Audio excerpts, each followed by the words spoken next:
ਮਨਜੀਤ ਸਿੰਘ ਬੋਪਾਰਾਏ ਦੀ ਪੁਸਤਕ ਜੋਤਿਸ਼ ਝੂਠ ਬੋਲਦਾ ਹੈ ਦਾ ਅਗਲਾ ਭਾਗ। ਸਾਈਂ ਬਾਬਾ ਨਾਲ ਸਵਾਲ ਜਵਾਬ। ਇਸ ਤਰ੍ਹਾਂ ਦੇ ਟ੍ਰਿਕ ਹੀ ਭਾਰਤ ਵਿੱਚ ਸਾਈਂ ਬਾਬਾ ਵੱਲੋਂ ਕੀਤੇ ਜਾਂਦੇ ਰਹੇ ਸਨ, ਜਿਵੇਂ ਕਿ ਹਵਾ ਵਿੱਚੋਂ ਰਾਖ ਪੈਦਾ ਕਰ ਦੇਣੀ ਜਾਂ ਮਠਿਆਈਆਂ ਪੈਦਾ ਕਰ ਦੇਣੀਆਂ। ਸਾਈਂ ਬਾਬਾ ਨੂੰ ਪ੍ਰਸਿੱਧੀ ਦਿਵਾਉਣ ਲਈ ਤੇ ਭੋਲੇ ਭਾਲੇ ਲੋਕਾਂ ਦੇ ਮਨਾਂ ਨੂੰ ਦੂਸ਼ਿਤ ਕਰਨ ਲਈ ਬਲਿਟਸ ਦੇ ਕਰੰਜੀਆ ਨੇ ਬਾਬੇ ਨਾਲ ਇੱਕ ਮੁਲਾਕਾਤ ਪ੍ਰਕਾਸ਼ਿਤ ਕੀਤੀ, ਜਿਸ ਵਿੱਚ ਉਹਦੀਆਂ ਸ਼ਕਤੀਆਂ ਤੇ ਦਾਅਵਿਆਂ ਨੂੰ ਮਾਨਤਾ ਦੇ ਕੇ ਵਧਾ ਚੜ੍ਹਾ ਕੇ ਦਰਸਾਇਆ ਗਿਆ ਸੀ। ਬਾਬਾ ਕਈ ਵਾਰੀ ਸ੍ਰੀ ਰਾਮ ਉੱਕਰੀ ਹੋਈ ਅੰਗੂਠੀ ਵੀ ਹਵਾ ਵਿੱਚੋਂ ਹੀ ਪੈਦਾ ਕਰ ਦਿਆ ਕਰਦਾ ਸੀ। ਉਹ ਆਖਿਆ ਕਰਦਾ ਸੀ ਕਿ ਇਹਨਾਂ ਰੱਬੀ ਵਰਤਾਰਿਆਂ ਵਾਸਤੇ ਕਿਸੇ ਦੁਨਿਆਵੀ ਵਿਗਿਆਨਕ ਨਿਯਮਾਂ ਦੀ ਜ਼ਰੂਰਤ ਨਹੀਂ ਹੁੰਦੀ। ਇਹ ਤਾਂ ਰੱਬ ਹੀ ਉਹਦੇ ਅਵਤਾਰਾਂ ਉੱਪਰ ਕਿਰਪਾ ਦ੍ਰਿਸ਼ਟੀ ਮਿਹਰ ਦੀ ਨਜ਼ਰ ਸਦਕਾ ਹੀ ਵਾਪਰਦਾ ਹੈ। ਬਾਬੇ ਦੀ ਪੜਤਾਲ ਕਰਨ ਉੱਤੇ ਵੇਖਿਆ ਗਿਆ ਕਿ ਉਹਦੇ ਵਸਤੂਆਂ ਪੈਦਾ ਕਰਨ ਦੇ ਚਮਤਕਾਰ ਇੱਕ ਧੋਖਾ ਸਨ ਤੇ ਜਾਦੂਗਰੀ ਦੇ ਟ੍ਰਿਕ ਹੀ ਸਨ। ਇਹਨਾਂ ਚਮਤਕਾਰੀ ਲੋਕਾਂ ਦੀਆਂ ਦੁਕਾਨਾਂ ਇਸ ਕਰਕੇ ਵੀ ਚੱਲਦੀਆਂ ਰਹਿੰਦੀਆਂ ਹਨ ਕਿਉਂਕਿ ਬਹੁਤ ਸਾਰੇ ਲੋਕੀ ਉਹਨਾਂ ਉੱਤੇ ਸ਼ੱਕ ਕਰਨ ਨਹੀਂ ਸਗੋਂ ਉਹਨਾਂ ਦੀ ਪੂਜਾ ਕਰਨ ਜਾਇਆ ਕਰਦੇ ਹਨ। ਭਾਰਤ ਵਿੱਚ ਸੱਤਿਆ ਸਾਈਂ ਬਾਬਾ ਇੱਕ ਪ੍ਰਸਿੱਧ ਭਗਵਾਨ ਦਾ ਰੂਪ ਮੰਨਿਆ ਜਾਣ ਵਾਲਾ ਵਿਅਕਤੀ ਹੈ, ਜੋ ਹਵਾ ਵਿੱਚੋਂ ਪਵਿੱਤਰ ਰਾਖ ਜਾਂ ਮਠਿਆਈਆਂ ਪੈਦਾ ਕਰ ਦਿੰਦਾ ਹੈ।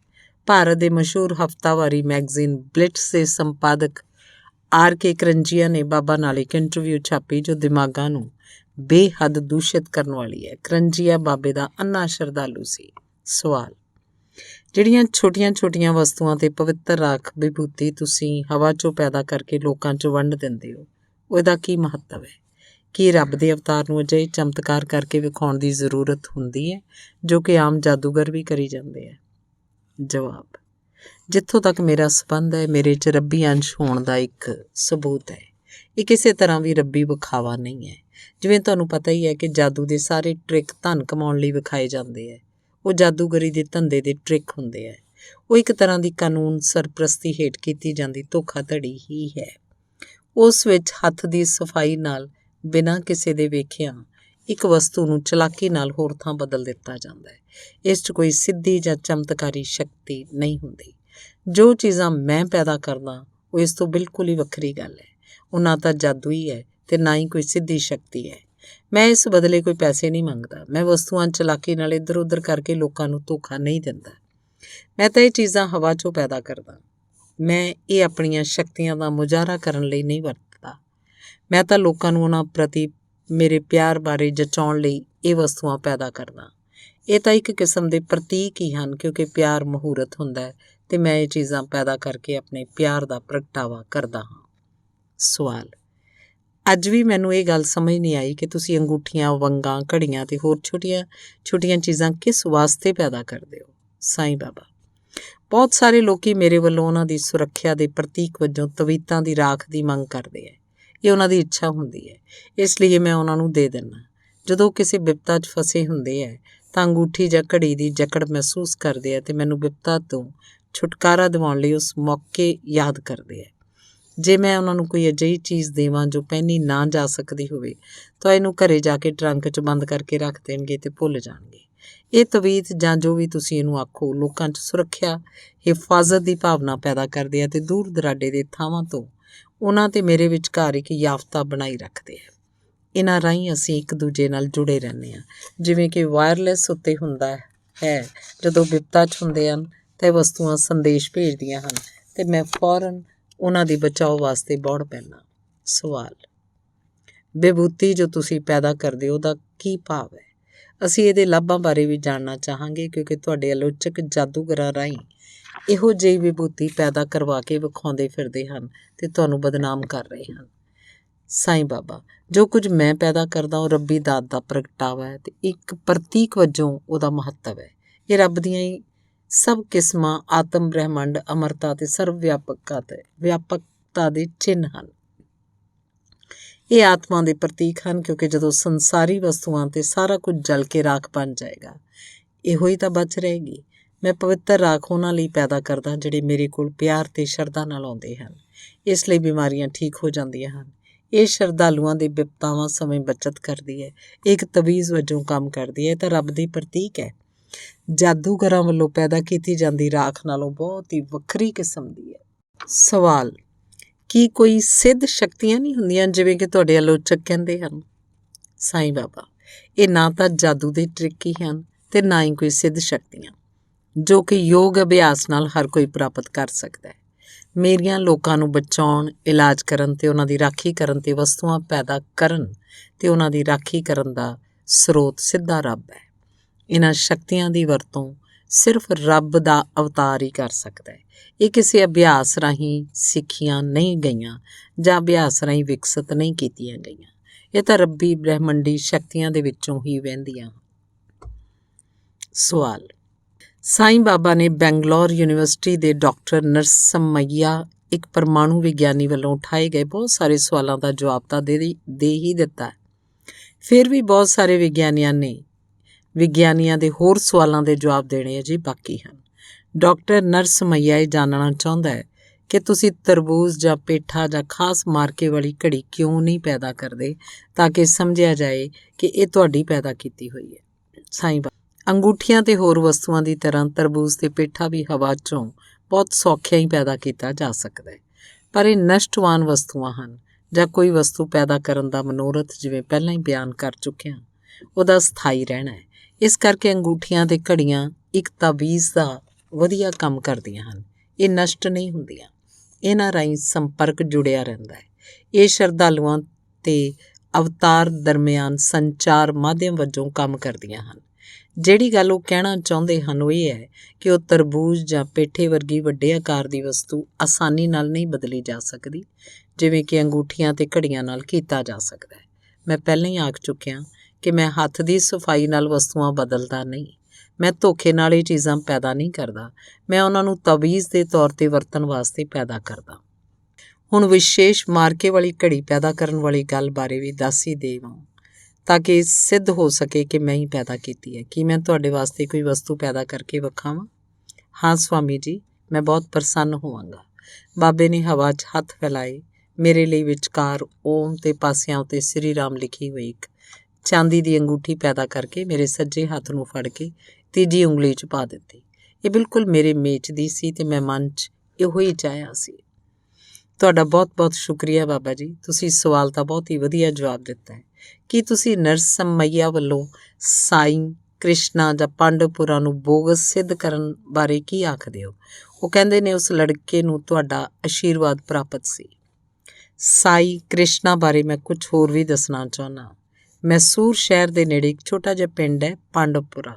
ਉਸ ਪਿੰਡ ਦੇ ਇੱਕ 7 ਸਾਲਾ ਬੱਚੇ ਸਾਈਂ ਕ੍ਰਿਸ਼ਨਾ ਨੇ ਆਪਣੀ ਅਨੋਖੀ ਰੱਬੀ ਸ਼ਕਤੀ ਨਾਲ ਰਾਖ ਪੈਦਾ ਕਰਨ ਸਦਕਾ ਅਖਬਾਰਾਂ ਰਾਹੀਂ ਬਹੁਤ ਪ੍ਰਸਿੱਧੀ ਪਾ ਲਈ ਸੀ। ਬਹੁਤ ਸਾਰੇ ਉੱਘੇ ਵਿਅਕਤੀਆਂ ਨੇ ਪਿੰਡ ਦਾ ਦੌਰਾ ਕੀਤਾ ਸੀ। ਇੱਥੋਂ ਤੱਕ ਕਿ ਗੈਰ ਕੁਦਰਤੀ ਰਹੱਸਮਈ ਵਰਤਾਰੇ ਨੂੰ ਵੇਖਣ ਦੇ ਵਾਸਤੇ ਕਰਨਾਟਕਾ ਦਾ ਗਵਰਨਰ ਵੀ ਇਸ ਪਿੰਡ ਆਇਆ ਸੀ। ਯੂਨੀਵਰਸਿਟੀ ਬੈਂਗਲੌਰ ਕਮੇਟੀ ਨੇ ਸਾਈਂ ਕ੍ਰਿਸ਼ਨਾ ਦੇ ਦਾਅਵਿਆਂ ਦੀ ਪੜਤਾਲ ਦਾ ਨਿਰਣਾ ਕੀਤਾ। ਯੂਨੀਵਰਸਿਟੀ ਕਮੇਟੀ ਵੱਲੋਂ ਸਾਈਂ ਕ੍ਰਿਸ਼ਨਾ ਦੀ ਪੜਤਾਲ ਕਰਨ ਵਾਸਤੇ ਉਹਦੇ ਪਿਤਾ ਦਾ ਸਹਿਯੋਗ ਪ੍ਰਾਪਤ ਕਰਨ ਲਈ ਇੱਕ ਪੱਤਰ ਲਿਖਿਆ ਗਿਆ। ਇਹਦਾ ਕੋਈ ਜਵਾਬ ਨਾ ਆਇਆ। ਯਾਦ ਪੱਤਰਾਂ ਦਾ ਵੀ ਕੋਈ ਜਵਾਬ ਨਾ ਮਿਲਿਆ। ਬਾਅਦ 'ਚ ਇੱਕ ਸਿੱਧੇ ਸੂਤਰਾਂ ਰਾਹੀਂ ਉਹਨਾਂ ਨੂੰ ਪਤਾ ਲੱਗਾ ਕਿ ਕਮੇਟੀ ਦੇ ਮੈਂਬਰ ਸ਼ਰਧਾਲੂਆਂ ਵਾਂਗ ਪਾਂਡਵਪੁਰਾ ਆ ਸਕਦੇ ਹਨ, ਪਰ ਉਹਨਾਂ ਨੂੰ ਬਾਲਕ ਛੂਹਣ ਤੇ ਪਰਖ ਕਰਨ ਦੀ ਕਿਸੇ ਤਰ੍ਹਾਂ ਦੀ ਇਜਾਜ਼ਤ ਨਹੀਂ ਦਿੱਤੀ ਜਾਏਗੀ।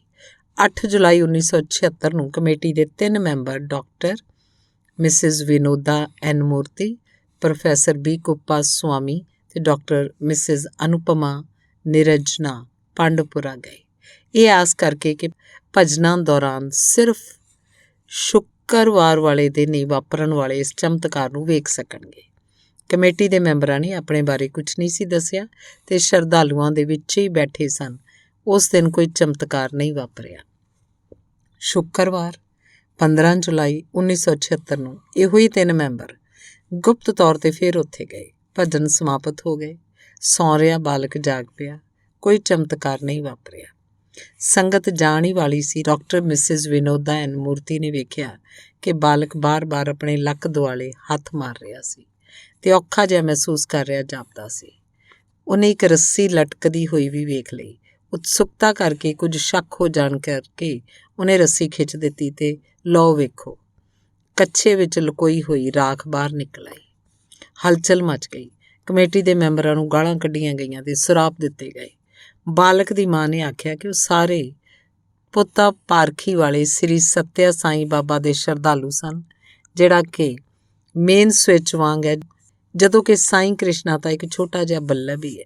ਇਸ ਤਰ੍ਹਾਂ ਸਾਈਂ ਕ੍ਰਿਸ਼ਨਾ ਦੀਆਂ ਰੱਬੀ ਸ਼ਕਤੀਆਂ ਦਾ ਪਰਦਾਫਾਸ਼ ਕੀਤਾ ਗਿਆ।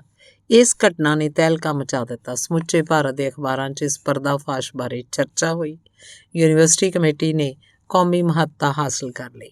ਅਸਲ 'ਚ ਇੱਕ ਯੂਨੀਵਰਸਿਟੀ ਵੱਲੋਂ ਜਾਂ ਕਿਸੇ ਹੋਰ ਸਰਕਾਰੀ ਅਦਾਰੇ ਵੱਲੋਂ ਭਾਰਤ ਵਿੱਚ ਤੇ ਸ਼ਾਇਦ ਸੰਸਾਰ 'ਚ ਅਜਿਹੇ ਮੰਤਵ ਲਈ ਬਣਾਈ ਗਈ ਇਹ ਪਹਿਲੀ ਕਮੇਟੀ ਸੀ।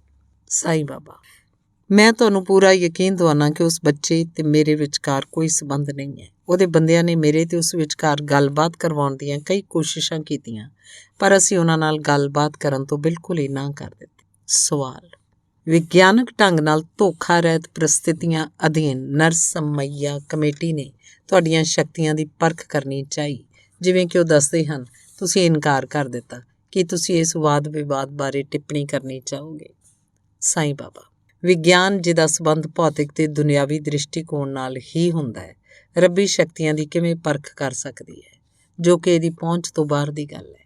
ਇੱਕ ਦਾ ਸੰਬੰਧ ਭੌਤਿਕ ਜਮਾਤ ਨਾਲ ਹੈ, ਦੂਜੀ ਦਾ ਰੂਹਾਨੀ ਜਮਾਤ ਨਾਲ। ਵਿਗਿਆਨ ਨੂੰ ਮਨੁੱਖੀ ਗਿਆਨ ਇੰਦਰੀਆਂ ਨਾਲ ਸੰਬੰਧਿਤ ਵਰਤਾਰਿਆਂ ਦੀ ਖੋਜ ਕਰਨ ਤੱਕ ਹੀ ਸੀਮਤ ਰਹਿਣਾ ਚਾਹੀਦਾ ਹੈ, ਜਦ ਕਿ ਆਤਮਵਾਦ ਦੁਨਿਆਵੀ ਇੰਦਰੀਆਂ ਤੋਂ ਪਰੇ ਦੀ ਗੱਲ ਹੈ। ਜੇ ਤੁਸੀਂ ਆਤਮਿਕ ਗੱਲਾਂ ਬਾਰੇ ਜਾਣਨਾ ਚਾਹੁੰਦੇ ਹੋ ਤਾਂ ਸਿਰਫ ਰੂਹਾਨੀ ਅਧਿਆਤਮਕ ਰਸਤੇ ਰਾਹੀਂ ਹੀ ਜਾਣ ਸਕਦੇ ਹੋ, ਵਿਗਿਆਨ ਰਾਹੀਂ ਨਹੀਂ। ਜੋ ਕੁਝ ਵਿਗਿਆਨ ਦੇ ਸਕਿਆ ਉਹ ਤਾਂ ਸਮੁੱਚੇ ਬ੍ਰਹਿਮੰਡ ਦਾ ਬਹੁਤ ਹੀ ਨਿਗੂਣਾ ਜਿਹਾ ਅੰਸ਼ ਹੈ। ਵਿਗਿਆਨ ਆਪਣੀ ਦੇਣ ਨੂੰ ਵਧਾ ਚੜ੍ਹਾ ਕੇ ਵੇਖ ਰਿਹਾ ਹੈ। ਸਵਾਲ: ਡਾਕਟਰ ਨਰਸਮਈਆ ਦਾ ਵਿਚਾਰ ਹੈ ਕਿ ਕੋਈ ਵਸਤੂ ਸ਼ੂਨਿਆਂ 'ਚੋਂ ਪੈਦਾ ਨਹੀਂ ਕੀਤੀ ਜਾ ਸਕਦੀ। ਤੁਸੀਂ ਵਿਗਿਆਨ ਦੇ ਇਸ ਨਿਯਮ ਨੂੰ ਰੱਦ ਕਰ ਦਿੱਤਾ ਹੈ, ਇਹਦਾ ਕੀ ਭੇਦ ਹੈ? ਸਾਈਂ ਬਾਬਾ: ਇਹ ਫਾਰਮੂਲਾ ਵਿਗਿਆਨ ਦੇ ਸੀਮਤ ਘੇਰੇ ਵਾਸਤੇ ਹੀ ਢੁਕਵਾਂ ਹੈ। ਇਹ ਅਧਿਆਤਮਕ ਰੂਹਾਨੀ ਖੇਤਰਾਂ 'ਚ ਲਾਗੂ ਨਹੀਂ ਹੁੰਦਾ। ਇਹਨਾਂ ਰੂਹਾਨੀ ਖੇਤਰਾਂ ਵਿੱਚ ਕੋਈ ਵੀ ਵਸਤੂ ਇੱਛਾ ਸ਼ਕਤੀ ਨਾਲ ਪੈਦਾ ਕੀਤੀ ਜਾ ਸਕਦੀ ਹੈ। ਜੇ ਅਸੀਂ ਵੇਖ ਰਹੇ ਹਾਂ, ਇਹ ਸਭ ਕੁਝ ਜੋ ਅਸੀਂ ਵੇਖ ਰਹੇ ਹਾਂ, ਸਭ ਕੁਝ ਅਲੋਪ ਕੀਤਾ ਜਾ ਸਕਦਾ ਹੈ। ਸਾਡਾ ਇਤਿਹਾਸ, ਰਹੁ ਰੀਤਾਂ, ਗ੍ਰੰਥ ਤੇ ਸਾਹਿਤ ਅਜਿਹੀਆਂ ਮਿਸਾਲਾਂ ਨਾਲ ਭਰੇ ਪਏ ਹੈ, ਜਿਨ੍ਹਾਂ ਨੂੰ ਲੋਕੀ ਚਮਤਕਾਰ ਆਖਦੇ ਹਨ। ਭੌਤਿਕ ਨਿਯਮ ਤੇ ਫਾਰਮੂਲੇ ਰੱਬੀ ਵਰਤਾਰਿਆਂ ਉੱਤੇ ਲਾਗੂ ਨਹੀਂ ਹੁੰਦੇ। ਮੇਰੇ ਲਈ ਇਹ ਕੋਈ ਰਹੱਸ ਦੀ ਗੱਲ ਨਹੀਂ ਹੈ। ਮੈਂ ਜੋ ਚਾਹੁੰਦਾ ਉਹ ਵਾਪਰਦਾ ਹੈ, ਮੈਂ ਜੋ ਕਹਿੰਦਾ ਉਹ ਚੀਜ਼ ਪੈਦਾ ਹੋ ਜਾਂਦੀ ਹੈ। ਸਾਈਂ ਬਾਬਾ ਦਾ ਪਰਦਾਫਾਸ਼ ਕਰਨ ਲਈ ਗਠਿਤ ਕੀਤੀ ਗਈ ਕਮੇਟੀ ਆਪਣੇ ਪਰਖ ਕਰਨ ਦੇ ਮਨਸੂਬਿਆਂ 'ਚ ਸਫਲ ਨਾ ਹੋ ਸਕੀ, ਕਿਉਂਕਿ ਚਮਤਕਾਰ ਕਰਨ ਵਾਲੇ ਨੇ ਕੋਈ ਸਹਿਯੋਗ ਨਾ ਦਿੱਤਾ। ਤੇ ਜਦੋਂ ਸਾਈਂ ਬਾਬਾ ਦੀ ਪ੍ਰਸਿੱਧੀ ਦੀ ਭਿਣਕ ਸੰਸਾਰ ਵਿਖਿਆਤ ਜਾਦੂਗਰ PC ਸਰਕਾਰ ਜੂਨੀਅਰ ਦੇ ਕੰਨੀ ਪਈ ਤਾਂ ਉਹਨੇ ਬਾਬੇ ਨੂੰ ਉਹਦੇ ਆਸ਼ਰਮ ਜਾ ਕੇ ਮਿਲਣ ਦਾ ਮਨ ਬਣਾ ਲਿਆ। ਉਹ ਆਪਣੀ ਕਹਾਣੀ ਇੰਝ ਦੱਸਦਾ ਹੈ: ਪਹਿਲਾਂ ਮੈਂ ਅਸਲੀ ਨਾਂ ਦੱਸ ਕੇ ਬਾਬੇ ਨੂੰ ਮਿਲਣਾ ਚਾਹਿਆ, ਪਰ ਉਹਨੇ ਸਮਾਂ ਨਾ ਦਿੱਤਾ। ਬਾਰ-ਬਾਰ ਨਾ ਕਰ ਦਿੱਤੀ ਗਈ। ਇਹ ਤਾਂ ਸਪਸ਼ਟ ਹੀ ਸੀ ਕਿ ਸਾਈਂ ਬਾਬਾ ਮੈਨੂੰ ਮਿਲਣ ਤੋਂ ਡਰਦਾ ਸੀ। ਹੁਣ ਮੈਂ ਆਪਣਾ ਨਾਂ ਜ਼ਾਹਰ ਦੱਸ ਕੇ ਉਹਨੂੰ ਮਿਲਣ ਲਈ ਬੇਨਤੀ ਕੀਤੀ। ਇਹ ਮੇਰਾ ਲਾਡ ਦਾ ਨਾਂ ਸੀ। ਮੈਨੂੰ ਮਿਲਣ ਦੇ ਦਿੱਤਾ ਗਿਆ। ਮੈਂ ਉਸ ਕਮਰੇ 'ਚ ਬੈਠ ਗਿਆ ਜਿੱਥੇ ਭਗਵਾਨ ਨੇ ਲੋਕਾਂ ਨੂੰ ਦਰਸ਼ਨ ਦੇਣੇ ਸਨ। ਮੇਰੇ ਮੂਹਰੇ ਇੱਕ ਔਰਤ ਰਸਗੁੱਲੇ ਚੜ੍ਹਾਉਣ ਲਈ ਬੈਠੀ ਸੀ। ਮੈਂ ਹੌਲੀ ਦੇ ਕੇ ਇੱਕ ਰਸਗੁੱਲਾ ਚੁੱਕ ਲਿਆ ਤੇ ਆਪਣੀ ਜੇਬ 'ਚ ਰੱਖ ਲਿਆ। ਬਾਬਾ ਜੀ ਆਪ ਪਧਾਰੇ। ਮੈਂ ਇੱਕ ਸੱਚਾ ਸ਼ਰਧਾਲੂ ਹੋਣ ਦਾ ਨਾਟਕ ਕੀਤਾ। ਮੈਂ ਉਹਨਾਂ ਦੇ ਪੈਰੀਂ ਹੱਥ ਵੀ ਲਾਏ। ਹੁਣ ਪ੍ਰਸ਼ਾਦ ਦੇਣ ਦਾ ਸਮਾਂ ਹੋ ਗਿਆ। ਸਾਈਂ ਬਾਬਾ ਨੇ ਵਸਤੂਆਂ ਪੈਦਾ ਕਰਨੀਆਂ ਆਰੰਭ ਕਰ ਦਿੱਤੀਆਂ। ਹਾਜ਼ਰ ਭਗਤਾਂ ਨੂੰ ਵੰਡਦਾ ਰਿਹਾ। ਇਹ ਸਭ ਕੁਝ ਗਲੀਆਂ 'ਚ ਘੁੰਮਣ ਵਾਲੇ ਜਾਦੂਗਰ ਵੱਲੋਂ ਕੀਤੀ ਜਾਂਦੀ ਹੱਥ ਦੀ ਸਫਾਈ ਦੇ ਬਗੈਰ ਹੋਰ ਕੁਝ ਵੀ ਨਹੀਂ ਸੀ। ਮੇਰੀ ਵਾਰੀ ਆ ਗਈ। ਜਦੋਂ ਭਗਵਾਨ ਨੇ ਕਿਹਾ ਕਿ ਉਹ ਪ੍ਰਸ਼ਾਦ ਰਾਹੀਂ ਮੈਨੂੰ ਆਸ਼ੀਰਵਾਦ ਦੇਣਾ ਚਾਹੁੰਦਾ ਤੇ ਮੈਂ ਆਖਿਆ, ਮੈਂ ਤਾਂ ਰਸਗੁੱਲੇ ਬਹੁਤ ਹੀ ਪਸੰਦ ਕਰਦਾ। ਬਾਬਾ ਅਸਫਲ ਰਿਹਾ ਤੇ ਮੈਂ ਆਪਣੀ ਬਾਂਹ ਉੱਚੀ ਉਠਾਈ, ਹਵਾ 'ਚੋਂ ਰਸਗੁੱਲਾ ਪੈਦਾ ਕਰਕੇ ਬਾਬਾ ਜੀ ਨੂੰ ਦੇ ਦਿੱਤਾ। ਇਹ ਉਹੀ ਰਸਗੁੱਲਾ ਸੀ ਜੋ ਮੈਂ ਪਲੇਟ 'ਚੋਂ ਚੋਰੀ ਕੀਤਾ ਸੀ। ਵੱਡੀ ਪੱਧਰ 'ਤੇ ਹਿਲਜੁਲ ਮਚ ਗਈ। ਭਗਵਾਨ ਘਬਰਾ ਗਿਆ, ਡਰ ਗਿਆ, ਸਹਿਮ ਗਿਆ ਤੇ ਉਹਨੇ ਆਪਣੇ ਗਾਰਡਾਂ ਨੂੰ ਮੈਨੂੰ ਬਾਹਰ ਕੱਢਣ ਦੇ ਸੰਦੇਸ਼ ਸੁਣਾ ਦਿੱਤੇ। ਉਹ ਮੈਨੂੰ ਬੁਰਾ ਭਲਾ ਵੀ ਆਖਦਾ ਰਿਹਾ, ਤੂੰ ਨਰਕਾਂ 'ਚ ਜਾਏਂਗਾ, ਤੂੰ ਨਰਕਾਂ 'ਚ ਜਾਏਂਗਾ। ਹੁਣ ਮੈਂ ਉਹਨੂੰ ਆਪਣਾ ਅਸਲੀ ਨਾਂ ਦੱਸ ਹੀ ਦਿੱਤਾ। ਮੈਂ PC ਸਰਕਾਰ ਹਾਂ। ਆਪਾਂ ਦੋਵੇਂ ਇੱਕੋ ਜਿਹਾ ਧੰਦਾ ਹੀ ਕਰਦੇ ਹਾਂ। ਫਰਕ ਸਿਰਫ ਇੰਨਾ ਹੈ, ਮੈਂ ਇੱਕ ਸਟੇਜੀ ਆਰਟਿਸਟ ਵਜੋਂ ਇਹ ਸਭ ਗੱਲਾਂ ਮੰਨ ਰਹੀਆਂ ਕਿ ਮੈਂ ਜਾਦੂਗਰ ਹਾਂ ਅਤੇ ਚਲਾਕੀਆਂ ਕਰਦਾ, ਪਰ ਤੂੰ ਇੱਕ ਧੋਖੇਬਾਜ਼ ਜਿਹੜਾ ਭਗਵਾਨ ਬਣਨ ਦਾ ਦਾਅਵਾ ਕਰ ਰਿਹਾ। ਇਹ ਆਖ ਕੇ ਮੈਂ ਤੁਰ ਪਿਆ। ਉਹਦੇ ਗਾਰਡਾਂ ਨੇ ਮੈਨੂੰ ਹੱਥ ਲਾਉਣ ਦੀ ਜੁਰਤ ਨਾ ਕੀਤੀ। ਪਵਿੱਤਰ ਰਾਖ ਪੈਦਾ ਕਰਨਾ ਇੱਕ ਵੱਖਰੀ ਕਿਸਮ ਦਾ ਟ੍ਰਿਕ ਹੈ। ਸਾਈਂ ਬਾਬਾ ਇੱਕ ਬਾਂਹ ਨਾਲ ਇਲਾਸਟਿਕ ਬੰਨ੍ਹ ਲੈਂਦਾ ਸੀ, ਦੂਜਾ ਸਿਰਾ ਖੁੱਲ੍ਹਾ ਛੱਡ ਦਿੰਦਾ ਸੀ, ਫਿਰ ਇੱਕ ਗੇਂਦ ਬੰਨ੍ਹੀ ਜਾਂਦੀ ਸੀ। ਇਸ ਗੇਂਦ 'ਚ ਮੋਰੀ ਕਰਕੇ ਸੁਆਹ ਭਰੀ ਜਾਂਦੀ ਸੀ। ਜਦੋਂ ਗੇਂਦ ਉੱਤੇ ਥੋੜ੍ਹਾ ਜਿਹਾ ਦਬਾਅ ਪਾਇਆ ਜਾਂਦਾ ਸੀ, ਸੁਆਹ ਬਾਹਰ ਨਿਕਲਦੀ ਸੀ। ਉਹ ਇੱਕ ਖੁੱਲ੍ਹਾ ਜਿਹਾ ਚੋਲਾ ਪਾਇਆ ਕਰਦਾ ਸੀ ਤਾਂ ਕਿ ਸਭ ਚੀਜ਼ਾਂ ਆਸਾਨੀ ਨਾਲ ਲੁਕੋਈਆਂ ਜਾ ਸਕਣ। ਜਾਦੂਗਰ ਵੀ ਕਈ ਤਰ੍ਹਾਂ ਦੇ ਖੁੱਲ੍ਹੇ ਜਿਹੇ ਕਈ ਜੇਬਾਂ ਵਾਲੇ ਚੋਲੇ ਪਹਿਨਦੇ ਆ, ਕਿਉਂਕਿ ਅਭਿਆਸ ਨਾਲ ਹੀ ਆਦਮੀ ਸਿੱਖਦਾ ਹੈ। ਬਾਰ-ਬਾਰ ਇੱਕੋ ਕੰਮ ਕਰਨ ਨਾਲ ਉਹ ਨਿਪੁੰਨ ਹੋ ਜਾਂਦਾ ਹੈ। ਉਹ ਟ੍ਰਿਕ ਕਰਨ 'ਚ ਨਿਪੁੰਨ ਨਹੀਂ ਹੁੰਦਾ, ਸਗੋਂ ਪ੍ਰਭਾਵਸ਼ਾਲੀ ਢੰਗ ਨਾਲ ਉਹਨੂੰ ਵਿਖਾਉਣ ਤੇ ਪੇਸ਼ ਕਰਨ ਦਾ ਮਾਹਿਰ ਵੀ ਹੋ ਜਾਂਦਾ ਹੈ। ਆਸ਼ੀਰਵਾਦ ਦੇਣ ਲਈ ਸਾਈਂ ਬਾਬਾ ਆਪਣੀ ਬਾਂਹ ਉੱਚੀ ਚੁੱਕਣ ਦਾ ਦਿਖਾਵਾ ਕਰਦਾ ਹੈ। ਇਸ ਤਰ੍ਹਾਂ ਇੱਕ ਨਵਾਂ ਅਵਤਾਰ ਪੈਦਾ ਹੋਇਆ ਸੀ। ਭਾਵੇਂ ਇਸ ਪਰਦਾਫਾਸ਼ ਦਾ ਸਾਰੇ ਭਾਰਤ ਵਿੱਚ ਥਾਂ-ਥਾਂ ਬਹੁਤ ਚਰਚਾ ਹੋਈ, ਫਿਰ ਵੀ ਵਿਦੇਸ਼ਾਂ 'ਚ ਤੇ ਭਾਰਤ 'ਚ ਸਾਈਂ ਬਾਬਾ ਦੀ ਅਜੇ ਵੀ ਪੂਜਾ ਕੀਤੀ ਜਾਂਦੀ ਹੈ। ਰੱਬ ਦਾ ਅਵਤਾਰ ਸਾਈਂ ਬਾਬਾ ਕਦੇ ਵੀ ਆਪਣਾ ਤਲਾਸ਼ੀ ਨਹੀਂ ਲੈਣ ਦੇਵੇਗਾ। ਨਾਲੇ ਇਹਨਾਂ ਅਵਤਾਰਾਂ 'ਤੇ ਸ਼ਰਧਾਲੂ ਤਾਂ ਪੂਜਾ ਕਰਨ ਜਾਂਦੇ ਹਨ, ਸ਼ੱਕ ਕਰਨ ਨਹੀਂ। ਧੰਨਵਾਦ।